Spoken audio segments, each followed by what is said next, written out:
बोलिए उसानी मैया की जय। दोस्तों, मैं आप सबके लिए उसानी माँ की गीत लेके आई हूँ। तो आइए उसानी माँ की गीत को सुनते हैं। उसानी माँ की गीत कैसे लगेगी कमेंट में अपनी राय देना, और माता रानी की गीत अच्छी लगी तो लाइक करना, शेयर करना। तो आइए उसानी माँ की गीत को सुनते हैं।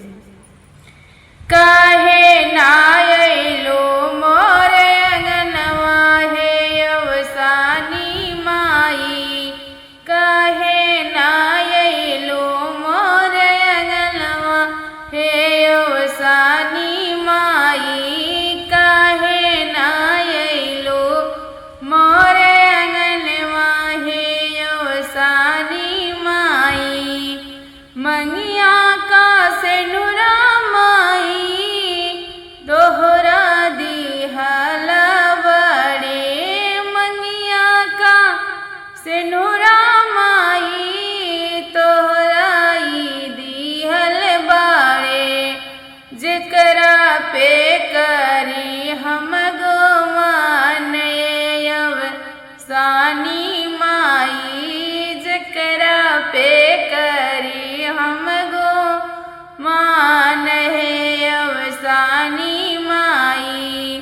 काहे ना अइलो मोरे अंगनवा हे अवसानी माई, काहे ना अइलो मोरे अंगनवा हे अवसानी माई, काहे ना अइलो मोरे अंगनवा हे अवसानी माई।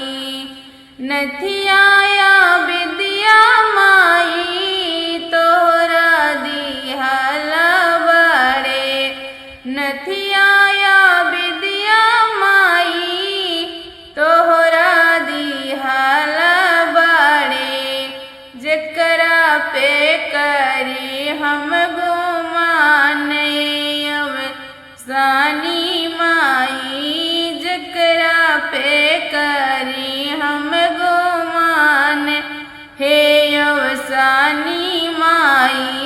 काहे ना अइलो मोरे अंगनवा हे अवसानी माई, काहे ना अइलो मोरे अंगनवा हे अवसानी माई।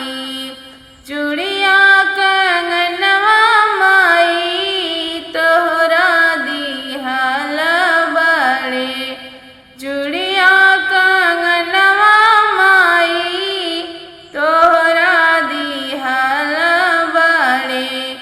जेकरा पे करी हम गुमान अवसानी माई, जेकरा पे करी हम गुमान अवसानी माई। काहे ना अइलो मोरे अंगनवा हे अवसानी माई, काहे ना अइलो मोरे अंगनवा हे अवसानी माई। सड़िया चुनरिया माई तोहरा दिहल बड़े, सड़िया चुनरिया माई तोहरा दिहल बड़े।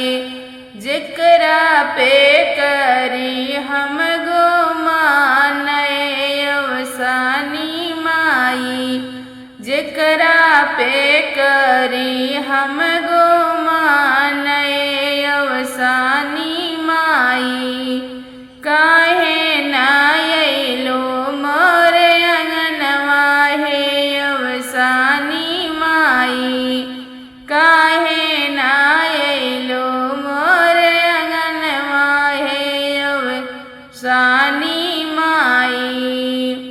पायलियो बिछुआ माई तोहरा दिहल बड़े, पायलिया बिछुआ माई तोहरा दिहल बड़े। जेकरा पे करी हम गुमान अवसानी माई, जेकरा पे करी हम गुमान अवसानी माई काहे ना अइलो मोरे अंगनवा हे अवसानी माई काहे ना अइलो मोरे अंगनवा हे अवसानी माई गोदिया का ललना माई तोहरा दिहल बाड़े गोदिया के ललना माई तोहरा दिहल बाड़े जेकरा पे करी हम गुमान